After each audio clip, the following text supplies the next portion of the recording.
읽고 제가 22절 읽습니다. 가룟이 아닌 유다가 이르되 주여 어찌하여 자기를 우리에게 나타내시고 세상에는 아니하려 하시나이까. 예수께서 대답하여 이르시되 사람이 나를 사랑하면 내 말을 지키리니 내 아버지께서 그를 사랑하실 것이요 우리가 그에게 가서 거처를 그와 함께 하리라. 나를 사랑하지 아니하는 자는 내 말을 지키지 아니하나니 너희가 듣는 말은 내 말이 아니요 나를 보내신 아버지의 말씀이니라. 내가 아직 너희와 함께 있어서 이 말을 너희에게 할 거니와 보혜사 곧 아버지께서 내 이름으로 보내실 성령 그가 너희에게 모든 것을 가르치고 내가 너희에게 말한 모든 것을 생각나게 하리니 너희에게 주시노라. 나는 하나님을 너희에게 주노라. 내가 너희에게 주는 것은 세상이 주는 것과 같지 아니하리라. 너희는 마음에 근심하지 말고 두려워하지 말라. 내가 갔다가 너희에게 온다고 하는 말을 너희가 들었다니 나를 사랑하였더라면 내가 아버지께로 감을 기뻐하였으리라. 아버지는 나보다 크시니라. 이제 일이 일어나기 전에 너희가 말하는 것은 일이 일어날 때 너희로 믿게 하려 하느니라. 이 일 후에 내가 너희와 말을 많이 하지 아니하리니 이 세상에 임금이 오겠으리라. 그러나 그는 내게 관계할 것이 없으니 오직 내가 아버지를 사랑하는 것과 아버지께서 명령하신 대로 행하는 것을 세상에 알게 하려 하니로다. 일어나 여기서 여기를 떠나자 하시니라. 아멘. 이것은 주님의 말씀입니다. 우리는 요한복음 14장에서 16절 말씀을 통하여 우리 예수님의 산상보훈을 배울 수 있습니다. 특별히 14장 말씀은 4명의 제자가 나서서 예수님께 질문하는 것으로 시작됩니다. 첫 번째는 베드로가 나섭니다. 예수께서 자꾸 떠나신다고 말씀하시니까 베드로는 주여 어디로 가시나이까? 라고 물었습니다. 예수께서 나의 가는 곳이 내가 지금 따라올 수는 없으나 후에는 따라오리라고 말씀해 주셨습니다. 그러자 베드로는 주여 내가 지금 어찌하여 따를 수 없나이까? 하고 재차 물었습니다. 이에 대하여 예수님이 놀라운 영적을 말씀하십니다. 너희는 마음에 근심하지 말라. 하나님을 믿으니 또 나를 믿으라고 말씀하시며 예수를 믿고 따르는 사람들을 위하여 처소를 예비하러 가실 것임을 다시 한번 상기시켜 주셨습니다. 두 번째는 제자 도마가 나섭니다. 그 질문은 베드로의 질문을 조금 변형한 것에 지나지 않습니다. 주여 어디로 가시는지 우리가 알지 못하고는 그 길을 어찌 알겠사옵나이까? 라고 말합니다. 베드로는 어떻게 그 길을 따를 수 없느냐고 질문하지만 도마는 어떻게 그 길을 알 수 있겠냐고 질문하는 것이죠. 이에 대하여 우리 예수님은 내가 곧 길이요 진리요 생명이니 나로 말미암지 않고는 아버지께로 올 자가 없느니라 라고 말씀하십니다. 그리고 세 번째 제자 빌립이 나섭니다. 그는 주여 아버지를 우리에게 보여주옵소서 그러면 족하겠나이다 라고 고백합니다. 예수께서 빌립아 내가 이렇게 너희와 오랫동안 있었을 때 내가 나를 알지 못하느냐? 나를 본 자는 아버지를 보았거늘 어찌하여 아버지를 보이라고 하느냐고 말씀하십니다. 그리고 네 번째는 가룟 사람이 아닌 유다가 등장합니다. 오늘 22절에 보면 가룟이 아닌 유다가 이르되 주여 어찌하여 자기를 우리에게 나타내시고 세상에는 아니하려 하시나이까? 라고 묻습니다. 유다는 예수님이 여러 대답이 이해가 되지 않는 듯 질문을 합니다. 앞서 3명의 제자의 질문을 종합해서 정리해 본다면 이래도 이해가 안 되고 저래도 확신이 서지 않는다는 것입니다. 이것은 신앙생활을 하는 모든 사람들의 고민이기도 하다는 것이죠. 설교도 많이 듣고 기도도 많이 하고 모든 것에 대해 잘 알고 있는 것 같으면서도 도무지 시원하게 뚫리지 않는 것이 있다는 것이죠. 어느 날은 성령 충만했다가 어느 날은 마냥 곤드라치고 어느 날은 열심히 찬양하며 은혜로웠다가 어느 날은 낙심하는 등 이랬다라 저랬다 하는 것입니다. 위기가 닥쳐오면 금방 의심하고 부인하는 바람에 믿음에서 굳게 서지 못한다는 것이죠. 베드로나 도마나 빌립이나 가룟 사람이 아닌 유다나 할 것 없이 우리와 똑같은 현상을 보이고 있다는 것이죠. 그래서 자꾸 의심하며 질문하는 것입니다. 예수님을 판 가룟 유다가 아닌 다른 유다는 예수님께서 왜 자신을 세상에 숨기시고 극소수로 제한된 사람에게만, 즉 우리와 같은 사람에게만 보여주시냐고 묻습니다. 이것이 당시 제자들의 영적 상태였다는 것이죠. 우리 23절 말씀 함께 읽겠습니다. 시작. 예수께서 대답하여 이르시되 사람이 나를 사랑하면 내 말을 지키니 내 아버지께서 그를 사랑하실 것이요 우리가 그에게 가서 거처를 그와 함께 하리라. 진리의 보편성과 동시에 타당성을 갖고 있습니다. 특히 천국의 진리는 모든 사람에게 골고루 적용되는 보편성을 갖고 있습니다. 예수를 믿는 사람이나 예수를 믿지 않는 사람이나 모두 알아들을 수 있다는 것이죠.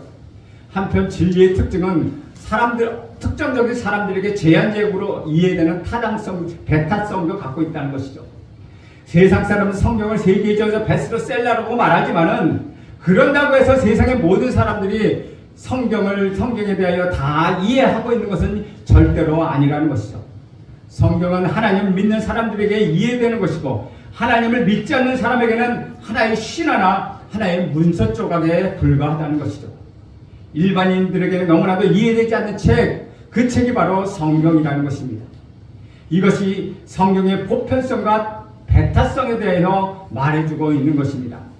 성경 말씀은 예수님을 구세주로 믿고 받아들이는 사람들에게 감동적이고 큰 권능을 쏟아내지만 이것이 모든 사람에게 적용되지는 않는다는 것이죠. 예수님의 말씀을 듣는다고 모든 사람의 그분의 제자가 되는 것도 아니라는 것입니다. 심지어 설교 말씀을 듣는다고 해서 모든 사람이 그 말씀에 전부 다 감동하는 것도 아니라는 것이죠. 예수님을 사랑하는 그 사람만이 진리의 성경 말씀을 받아먹게 된다는 것입니다. 24절 말씀 함께 읽겠습니다. 시작. 나를 사랑하지 아니하는 자는 내 말을 지키지 아니하나니 저희가 듣는 말은 내 말이 아니요 나를 보내신 아버지의 말씀이니라. 예수님을 사랑하지 않는 자는 예수님의 말씀을 받아들이지 않고 지키지도 않는다는 뜻입니다. 그 말씀에 대하여 도무지 이해할 수 없기 때문에 받아들이지 않고 거부한다는 것이죠. 마치 씨앗이 딱딱한 땅이나 돌밭이나 가시덤불에 뿌려진 것처럼 예수님 말씀을 듣기는 듣는다고 해도 그냥 흘려버린다는 것이죠. 우리가 듣는 말씀은 예수님의 말씀이 아니라 예수님을 보내신 하나님 아버지의 말씀입니다. 세상 사람들이 진리의 말씀을 거절하는 이유는 우리 예수님께서 하신 말씀이 궁극적으로는 하나님의 말씀이기 때문입니다. 따라서 진리가 없는 세상 사람들은 하나님의 말씀을 거부하고 있는 것이죠. 불의한 사람은 진리를 배척합니다. 그들은 진실한 사람들 옆에 있는 것조차도 싫어한다는 것이죠. 그 이유는 자신들의 거짓이 모두 드러나기 때문이라는 것입니다. 불의는 진리를 좋아하지 않습니다. 세상 사람들이 하나님을 싫어하는 이유는 그들의 마음이 죄와 사탄의 세력으로 가득 차 있기 때문이라는 것이죠. 마치 돌덩이를 들치며 햇빛을 받은 지덩이가 꿈틀꿈틀하며 도망가는 것처럼 빛이 오면 어둠에 있었던 사람들이 당황하고 어찌할 바를 모른다는 것입니다. 그래서 죽을 힘을 다해 자꾸 어둠 속으로 숨어 들어가는 것입니다. 진리에 노출되지 않으려고 은혜의 빛으로 들어가지 않으려고 몸부림치고 또 몸부림치고 있다는 것이죠. 세상 사람들이 진리를 거부하는 것은 인간의 내면에는 거짓과 불의가 가득하기 때문이라는 것입니다. 누군가 그 사실을 들추는 것도 싫어하고 두려워하며 오히려 어둠의 세력을 더 좋아한다는 것이죠. 그 어둠 속에 들어가면 나의 모든 것이 감추어지기 때문이라는 것입니다. 요즘 국내에서 상용되고 있는 대부분의 영화를 보면 세상 사람들은 포르노나 폭력을 더 좋아한다는 것을 알 수 있습니다. 그것은 사람들이 내면에 어떤 성향이 가득 차 있기 때문입니다. 겉으로는 드러나지 않지만 내면에는 쓰레기 같은 인생과 지저분한 생각들로 가득 차 있기 때문에 은근히 그런 것을 즐기고 있다는 것이죠. 빛이 있고 진리가 있는 사람들은 불의를 좋아하지 않습니다. 그러면 예수님의 말씀을 듣고 하나님께 대한 믿음을 가질 수 있는 방법은 무엇입니까? 이에 대하여 우리 예수님은 분명하게 말씀해 주십니다. 너희가 정말 하나님의 말씀을 듣고 빛에 거하기를 원하느냐 하는 것입니다. 그렇다면 어둠에서 떠나 더 이상 죄를 짓지 말라는 것이 아니라 곧바로 성령을 받으라고 말씀하시는 것이죠. 성령님이 임하시면은 사람들은 어둠을 떠나 죄를 멀리하게 되고 능력 있는 삶을 살게 된다는 것입니다. 다시 말하면 죄를 짓지 않으려고 애쓰기보다는 성령 하나님을 받아들이라는 것입니다. 요한복음 14장의 핵심은, 그 핵심의 메시지는 보혜사 성령 하나님에 관한 것입니다. 16, 17절 말씀에 빌립의 질문에 대하여 첫째로 보혜사 성령님에 대하여 우리 예수님은 언급하고 있습니다. 내가 아버지께 구하겠으니 그가 또 다른 보혜사를 너희에게 주사 영원토록 너희와 함께 있게 하리니 저는 진리의 영이라. 세상은 능히 저를 받지 못하나니 이는 저를 보지도 못하고 알지도 못합니다. 그러나 너희는 아나니 저는 너희와 함께 거하심이라. 또 너희 속에 계시겠습니다 라고 말씀하십니다. 이제 가룟 사람이 아닌 유다의 질문에 대해 예수님은 두 번째로 보혜사 성령 하나님을 언급하고 계십니다. 25절과 26절 함께 읽겠습니다. 시작. 내가 아직 너희와 함께 있어서 이 말을 너희에게 하였거니와 보혜사 곧 아버지께서 내 이름으로 보내실 성령 그가 너희에게 모든 것을 가르치고 내가 너희에게 말한 모든 것을 생각나게 하리라. 우리 예수님께서 승전하시면서 보혜사 성령 하나님이 오신다는 것입니다. 우리 예수님께서 보혜사 성령님에 대해 짧게 분명하게 정의해 주셨습니다. 보혜사란 하나님 아버지께서 예수님의 이름으로 보내주시는 성령 하나님을 말하고 있다는 것이죠. 기독교 역사 2000년의 역사가 오늘날까지 유지되어 온 것은 성령 하나님의 은혜입니다. 보혜사 성령 하나님께서 진리를 지키시고 사람을 변화시키며 교회를 세우게 하신다는 것입니다. 보혜사 성령은 진리의 영이십니다. 세상의 수많은 학문적 이론과 과학과 철학과 사상 등이 2000년 동안의 기독교를 공격해왔지만, 아니 지금도 공격하고 있지만 오늘날까지 기독교가 역사의 중심이 있다는 것을 보면은 바로 성령 보혜사 하나님께서 인도하신다는 것입니다. 그러나 더 놀라운 사실은 수많은 그리스도인들과 교회들이 성령 하나님을 무시하고 있다는 것이죠. 곧 성령 하나님 부인하지는 않지만 자신들의 방식대로 성령 하나님의 능력을 제한하고 있다는 것이죠. 이것이 한국교회의 위기요 또 성령의 위기라고 말할 수 있다는 것입니다. 성경에 기록된 대로 우리는 성령 하나님을 믿고 체험하며 선포해야 합니다. 그럴 때 기독교의 본질이 드러나게 되어 있습니다. 과거에 성령님을 체험하셨던 성도 여러분은 더욱 새롭게 체험하시기를 간절히 바랍니다.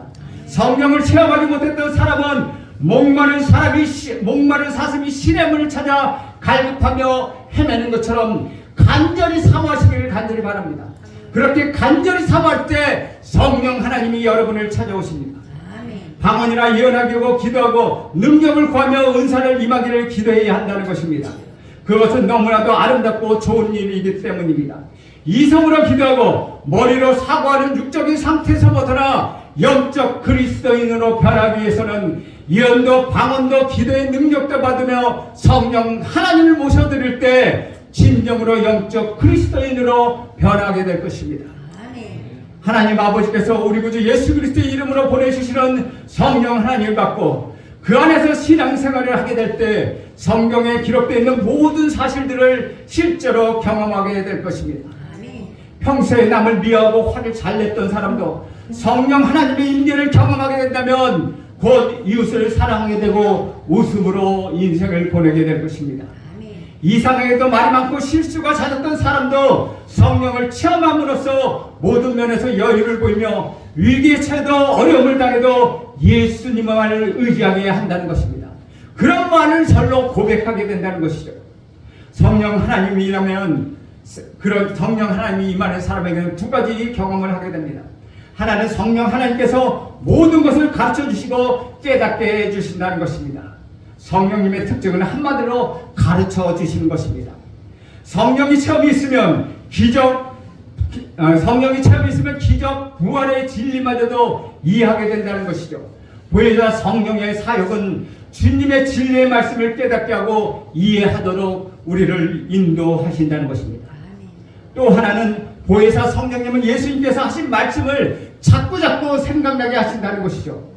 어떤 사람을 애를 써서 예수님의 말씀을 생각해내려고 합니다.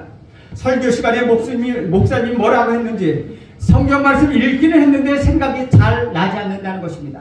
한편 어떤 사람은 다른 것을 생각하지 않았는데도 하나님의 말씀은 늘 항상 샘솟듯이 그렇게 생각난다는 것입니다.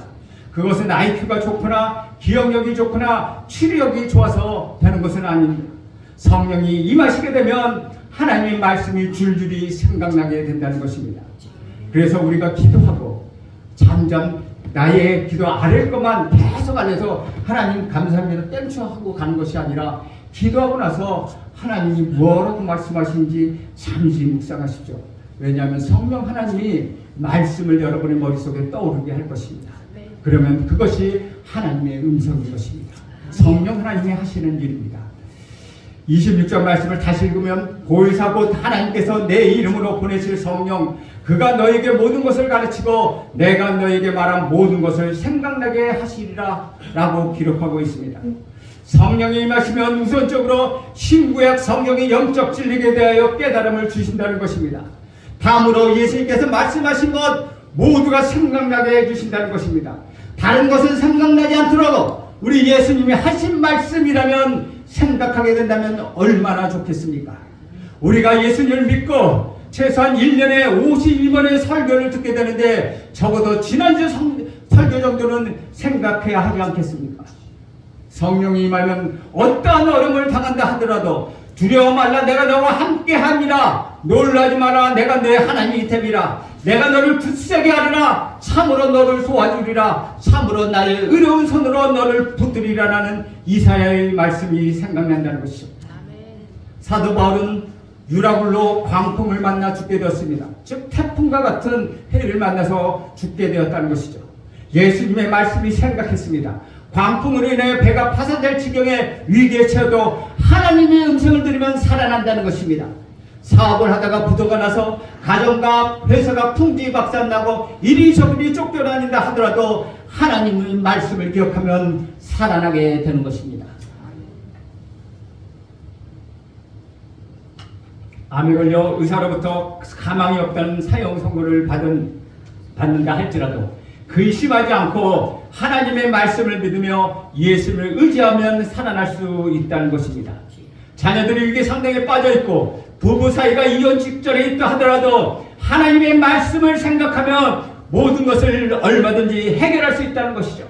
아무리 어렵고 아무리 힘들어도 아무리 고통 가운데 있다 하더라도 우리는 그 아픔을 뛰어넘을 수 있다는 것입니다. 전쟁이나 고난 중에도 하나님의 말씀이 생각나면 곧바로 우리 마음에 평안을 얻게 된다는 것입니다. 성령 하나님이 임하면 이해되지 않은 말씀이 이해되고 진리의 말씀이 자꾸 생각나게 되지만 무엇보다도 중요한 것은 오늘 27절 말씀에 기록되어 있습니다. 우리 27절 말씀 함께 읽겠습니다. 시작. 평안을 너에게 끼치노라. 곧 나의 평안을 너에게 주노라. 내가 너에게 주는 것은 세상이 주는 것과 같지 아니하리라. 너희는 마음에 근심하지 말고 두려워하지 말라. 이 말씀이 성령의 임하심에 대한 최종적인 결론이라는 것입니다. 성령 하나님이 임하시면 우리에게 모든 것을 가르쳐 주시고 순간순간 예수님께서 하신 말씀을 생각나게 하십니다. 그리고 무엇보다도 우리에게 평안을 주신다는 것입니다. 두렵고 흔들렸던 마음이 이상하게 실이 위에서 내려오는 평강으로 인하여 머리부터 발끝까지 그 평강이 지배하게 된다는 것입니다. 우리 예수님께서 우리에게 끼치는 그 평안은 세상이 주는 것과 다르다고 말씀하십니다. 여기서 우리는 두 단어로 구성된 특별한 것을 발견하게 됩니다. 바로 나의 평안이라고 말씀하시는 것이죠. 곧 예수님의 평안에는 네 가지 특징이 있다는 것입니다. 첫째는 순간적이지 않고 영원한 평안이라는 것입니다. 잠시 있다가 사라지는 평안이 아니라는 것이죠. 조건이 좋을 때는 그 평안이 생기라고 조건이 나쁠 때는 사라지는 그런 평안은 아니라는 것입니다. 두 번째는 영적인 평안입니다. 세 번째는 내적인 평안입니다. 네 번째는 완전한 평안이라는 것이죠. 우리 주님이 주시는 나의 평안에 반하여 세상이 주는 평안은 또한 네 가지 특징이 있습니다. 첫째는 짧고 순간적이라는 것입니다. 둘째는 물리적이고 육적인 것입니다. 셋째는 외면적인 것이며 넷째는 불완전하다는 것입니다. 우리 예수님께서 우리에게 끼치는 나의 평안은 영원자고 영적이며 내면적이고 완전한 평안을 말씀하시고 있는 것입니다. 우리는 예수님의 평안을 경험하고 소유해야 합니다. 인생의 위기가 닥치더라도 우리 예수님이 주시는 나의 평안을 유지해야 한다는 것입니다. 그러면 예수님께서 우리를 지켜주실 줄로 저는 간절히 믿고 있습니다. 예수님께서 너희는 마음에 근심하지 말라. 하나님을 믿으니 또 나를 믿으라고 말씀하셨습니다. 이것을 보면 제자들도 지금 엄청난 걱정과 근심뿐만 아니라 두려움에 떨고 있음을 우리는 엿볼 수 있다는 것이죠. 근심과 걱정이 가득한 제자들, 이제는 마음이 움츠러들고 주눅이 들어서 두려워하고 있다는 것입니다. 왜 그렇게 근심과 걱정에 두려움에 사로잡혀 있을까요? 30절 말씀을 보겠습니다. 30절 같이 읽습니다. 시작. 이후에는 내가 너희와 말을 많이 하지 아니하리니 세상의 임금이 오겠습니다. 그러나 그는 내가 관계할 것이 없으리라. 세상의 임금이 오기 때문에 두려워한다는 것입니다. 지배자, 권력자, 힘을 가진 지도자들이 그들을 잡으러 닥쳐 들린다는 것입니다. 들어온다, 쫓아 들어온다는 말을 하고 있습니다. 무엇이 훅 하고 들어오는 것을 나타내는 것입니다. 올 것이다가 아니라 지금 온다라는 현재를 강조하고 있다는 것이죠. 다른 성경에 보면 세상의 통치자, 권력자가 오겠음이라고 번역하고 있습니다. 말하자면 이 세상의 권력자가 나를 잡으러 올 것이라고 말씀하고 있습니다. 지금 당장이나 세상의 권력자들이, 세상의 임금들이 예수를 잡으러 들어닥칠 것이라는 상황을 말하고 있다는 것이죠. 그래서 근심과 걱정으로 마음이 가득 메워졌고 모든 두려움으로 인하여서 평안을 잃어버렸다는 것이죠. 마치 유대의 경찰들이 들이닥쳐서 삶과 종교를 혼란하게 하였다는 것이죠. 그런 신성 모독의 죄로 예수뿐만 아니라 제자들을 잡아갈 수 있는 그런 상황이었다는 것입니다. 그래서 도무로 밖으로 나갈 수가 없습니다. 그 당시 상황은 이러했다는 것이죠. 예수를 믿는다는 것이 체포의 대상이 되었다는 것입니다. 엄청난 핍박으로 기독교인들을 공격하였습니다. 그러니 나가기가 힘들었다는 것이죠. 밖으로 나간다는 것은 곧 체포를 당한다는 것입니다. 31절 말씀도 함께 읽겠습니다.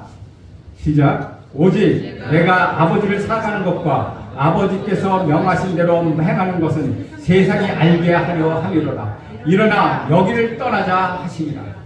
그런데 오늘 31절에 보면 예수님은 제자들을 향해서 무엇을 말하고 있습니까? 밖으로 나가기를 두려워하는 제자들에게 우리 예수님은 뭐라고 말씀하십니까? 일어나 여기를 떠나자라고 말씀하십니다. 일어나서 여기를 떠나서 나가자는 것입니다. 지금 나가면 잡혀갈 수도 있는데 일어나서 여기를 떠나자고 말씀하십니다. 사랑하는 여러분, 이 자리를 박차고 밖에 나가기 위해서는 먼저 일어나야 한다는 것입니다. 이거는 단순히 자리에서 일어난다는 의미가 아닙니다. 부활의 의미까지 담고 있는 새롭게 거듭난다는 것을 의미하는 것입니다. 성령을 예수님이 보내시는 성령으로 거듭난 삶, 새로운 삶으로 중생된 삶을 위하여 이 자리를 박차고 지금 떠나가자고 말씀하시는 것입니다. 성령이 여러분에 내주하시고 성령의 지도와 성령의 교육을 받는 사람은 세상의 권력과 세상의 유혹들이 엄습해 온다 하더라도 떨치고 일어나 밖으로 나가자는 것입니다. 성령에 사로잡힌 자들은 세상이 어찌할 수 없기 때문이라는 것이죠. 30절 마지막 부분에 보면 그러나 그는 내가 관계할 것이 없으니 라고 말씀하고 있습니다. 그들은 나를 어떻게 할 수 없다, 나를 사로잡을 권력이 있는 것이 아니다 라고 말씀하고 있는 것이죠. 성령이 내주어주는 사람, 성령의 지도를 받는 사람, 성령의 가르침을 받는 사람들은 거침이 없어야 한다는 것이죠. 그들은 어떤 고난과 환난이 있다 하더라도 일어서고 또 일어서는 사람들입니다. 그들은 근심하기보다는 기도하는 사람이요, 그들은 걱정하기보다는 세상에 나가는 사람이요, 두려워하기보다는 오히려 새 믿음으로 세상을 향해 자신을 내던지는 사람들이라는 것입니다. 그럴 때 참된 평화가 찾아온다는 것입니다. 27절은 내가 주는 평화는 세상이 주는 것과 다르다고 말씀하신 것처럼 그 당시에는 팍스 노마나라는 말이 있습니다. 즉 노마가 주는 평화, 즉 로마 황제에 의하여 여러분의 평화는 유지된다는 뜻을 담고 있습니다. 권력과 세상적 논리의 평화요, 돈과 재미로 일치적으로 만들어진 평화라는 것이죠. 그러나 예수님이 주는 평화는 세상이 주는 것과 다르다는 것이죠. 오늘 20장 19절에서 23절에는 우리 주님이 주시는 평안을 노래하고 있다는 것이죠. 안식 후 첫날 제자들이 예수님이 두려워하여 모였던 곳에 문을 닫았습니다. 안식 후 첫날 예수님을 믿던 사람들이 모였습니다. 그들은 유대인들이 세상이 두려웠습니다. 근심이 가득했습니다. 그때 우리 예수님께서 오셔서 말씀하십니다. 너에게 평강이 있을지어다. 아멘. 우리가 안식일이 아닌 이 주일날 예배를 드리는 이유가 여기 있다는 것이죠. 우리 주님의 평안을 주시기 때문이라는 것입니다. 우리 주님의 평안으로 우리는 일어나는 것입니다. 그리고 담대하게 세상을 향해 나가는 것입니다. 그분이 주시는 평안은 그분의 십자가와 죽음을 통하여 일어나는 평안입니다. 사실 제자들은 이렇게 하여 나가지만 여러 죽음을 경험하게 되었습니다. 그럼에도 그들에게 평안이 있었습니다. 여기서 말하는 평안은 죽음을 이겨낸 평안, 죽음을 관통하는 평강을 이야기하는 것입니다. 우리 주님이 성령을 받으라고 말씀하십니다. 아멘. 참된 평안은 성령의 임재와 관련이 있습니다. 안식국 첫날 여기에 묻는 여러분에게 예수님이 오셔서 평강이 있을지어다라고 말씀하시는 것입니다. 그러면 성령을 받으라고 말씀하십니다. 예배에 참석하여 말씀을 깨닫는 여러분이야말로 성령을 받은 사람들입니다. 그러기에 우리는 막 일어나 세상을 향하여 나갈 수 있다는 것입니다. 우리가 세상을 향하여 나가면 그 쓰나미처럼 몰려오는 세상적 논리에 의한 평강의 위협이 이쪽 저쪽으로 우리를 에워싸 할 것입니다. 그러나 그런 평안은 오히려 여러분의 영혼을 갉아먹는 일시적인 평안에 지나지 않는다는 것이죠. 여러분 제자들의 삶을 살펴보십시오.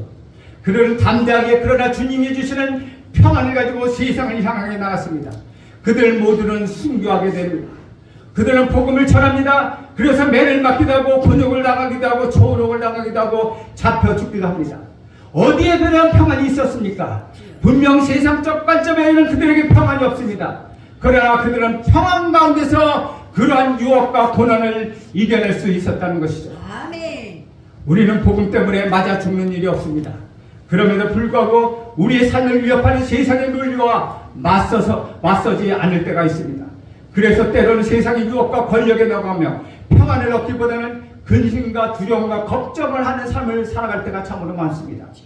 사랑하는 여러분, 이 시간 우리 주님이 주시는 평안을 맞이하십시오.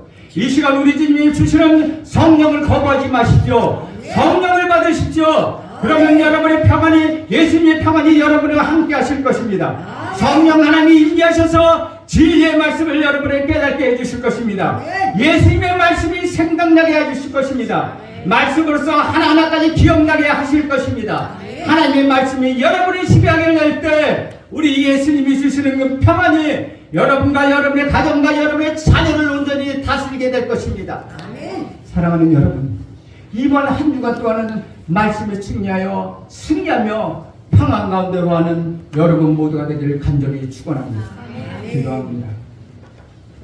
오늘 우리에게 성령을 받으라, 평안을 너에게 주노라고 말씀하신 그 말씀을 기억하면서 하나님 성령을 받아 하나님이 주신 말씀을 깨닫게 하시고 기억나게 하시며 우리 주님이 주시는 평안 안에 권하는 삶을 살게 하옵소서. 어떤 것도 우리 평안을 빼앗아갈 수 없는 진정한 평안을 받고 사는 우리 모두가 되게 하옵소서. 예수님의 이름으로 기도합니다. 아멘.